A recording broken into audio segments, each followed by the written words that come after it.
La raffinerie de Dangote est en fait une fierté africaine à plusieurs égards. C'est-à-dire qu'il faut bien voir que les économies africaines, pour moi, sont des économies coloniales. C'est-à-dire que exporter des matières premières pour consommer des produits finis, ça c'est vraiment ce qui se passait dans l'économie coloniale. Et c'est ce qui continue de se faire.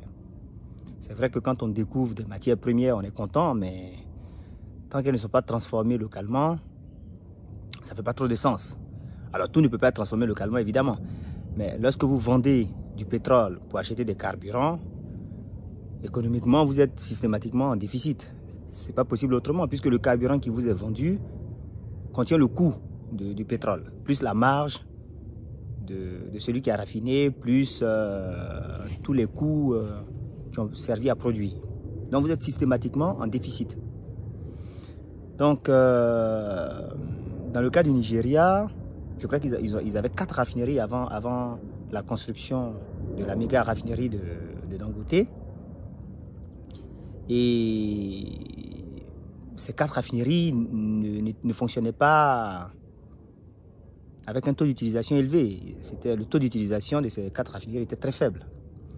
Alors apparemment, il y avait du vandalisme sur les installations, les oléoducs, donc les pipelines qui conduisent, qui rapportent le pétrole ou les carburants. Il y avait aussi un manque d'entretien, puisque une raffinerie, ça s'arrête tous les 3, 4, 5 ans ou 6 ans et pour être entretenu. Et ça demande beaucoup d'argent. Hein. C'est très cher, la maintenance d'une raffinerie. Et puis il y avait le fait que certainement ceux qui importent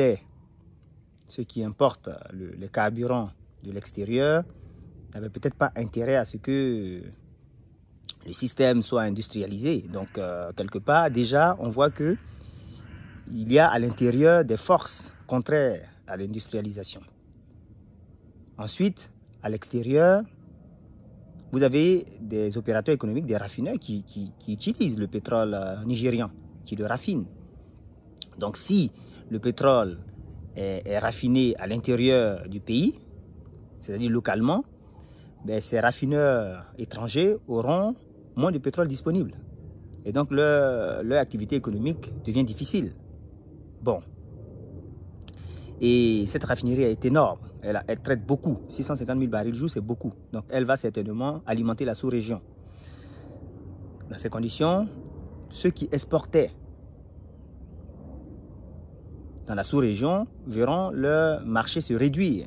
Donc c'est aussi une menace économique hein, pour ces opérateurs-là. Donc on comprend qu'à l'intérieur comme à l'extérieur du pays, il y a des forces, des intérêts qui vont s'opposer à la réalisation de la raffinerie. Donc on n'est pas étonné que le milliardaire Dangote ait eu du mal à construire, ait eu beaucoup de difficultés. Voilà. Ça c'est déjà du point de vue même du lobbying, des forces économiques en présence. Ensuite, comme je disais, effectivement, c'est un changement de paradigme, puisque là on est dans l'industrialisation, on sort de l'économie coloniale. Donc ça, en termes politiques, c'est quand même un signal non négligeable. C'est de ce point de vue même que c'est très puissant. Du point de vue technique, 650 000 barils jour, c'est dans le top 10 des raffineries du monde. La plus grande raffinerie, elle est en Inde, elle fait 1 200 000 barils. Mais 650 000 barils jour, c'est énorme. C'est plus que la plupart des raffineries européennes et américaines. C'est énorme. Et c'est la plus grande colonne de distillation. La colonne de distillation, c'est la première unité de production qu'on croise quand on rentre le pétrole dans une raffinerie. C'est la première unité qui va chauffer le pétrole et séparer les composants. Ensuite, du point de vue de la complexité. Normalement, une raffinerie basique, elle va produire des carburants, des GPL, du fuel. Bon. Ensuite, il y a des produits qu'elle ne va pas mettre à disposition du consommateur final. Donc, elle va envoyer ces produits-là chez d'autres industriels, dans d'autres usines. Donc, elle va par exemple envoyer le nafta dans des usines qu'on appelle les usines de pétrochimie. Donc, ce nafta-là, dans les usines de pétrochimie, va être transformé en d'autres produits, des produits chimiques. Tu vois. Donc, les usines de pétrochimie vont produire des des produits tels que l'éthylène, le propylène, le paraxylène, le benzène, le toluène, des choses comme ça. Bon. Ensuite, ces usines de pétrochimie vont ensuite envoyer leur sortie à d'autres usines, par exemple aux usines de polymères. Donc les usines de polymères vont faire ce qu'on appelle des polymères, c'est-à-dire des molécules qui se répètent, qui sont longues. Donc ils vont faire des produits tels que du polypropylène ou du polyéthylène. Hein. Vous voyez par exemple les jouets des enfants ou les bouteilles plastiques ou les contenants des produits de beauté sont faits en polymère. C'est des polymères, ça. Les matériaux qui sont utilisés pour faire ces bouteilles, ces jouets, c'est des polymères.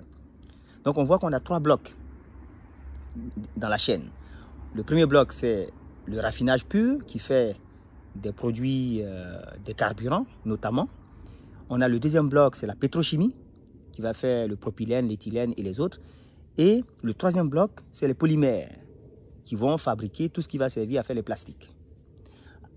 Donc dans son interview, Dangote dit qu'il fait du propylène, du polypropylène et du polyéthylène. Ça veut dire qu'en fait, il a toute la chaîne, depuis les carburants, essence, gazole, jet, jusqu'aux matériaux des plastiques. Donc c'est une raffinerie complexe, c'est une plateforme intégrée.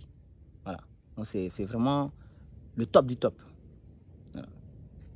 Déjà, donc en ce sens aussi, c'est industriellement et techniquement, c'est très avancé. Il y a aussi un autre aspect, c'est l'aspect emploi. C'est-à-dire une raffinerie, ça emploie beaucoup de monde. Là, je crois qu'ils ont plus de 1000 personnes. Donc ça, c'est les emplois directs. Mais une raffinerie, ça a aussi besoin de sous-traitants. C'est toutes les entreprises qui vont venir intervenir dans la raffinerie pour faire la soudure, l'électricité, pour faire les échafaudages, pour faire les levages avec les grues. Donc, une raffinerie, ça crée beaucoup d'emplois à côté. Et il faut nourrir les gens qui travaillent à la raffinerie. Donc, il y aura aussi de la restauration. Il faut avoir des hôtels pour que les gens se logent quand ils viennent visiter ou quand ils viennent intervenir dans la raffinerie. Donc, c'est tout un écosystème économique qui est créé. Et ça, c'est juste une analyse rapide de la chose. Donc, on voit que d'un point de vue du paradigme de la sortie de l'économie coloniale, de l'industrialisation, c'est une fierté parce que c'est énorme. D'un point de vue technique, c'est très complexe. D'un point de vue de la capacité, c'est dans le top 10 en termes de volume. Et d'un point de vue de l'emploi, c'est beaucoup d'emplois créés. Et puis évidemment, ça devrait normalement aussi assurer la sécurité énergétique du Nigeria et de la sous-région, réduire certainement la charge budgétaire liée aux imports et aux subventions. Et puis aussi peut-être pour la monnaie, parce que j'ai compris que toute la transaction, c'est-à-dire les achats de pétrole, c'est-à-dire vous savez le pétrole vous l'achetez en dollars, donc pour acheter le pétrole il faut que vous ayez des dollars, donc vous prenez votre argent local, vous l'échangez pour avoir des dollars. Là ils vont tout faire en monnaie locale avec un taux convenu, donc ça devrait aussi soutenir la monnaie locale. Donc c'est vraiment top.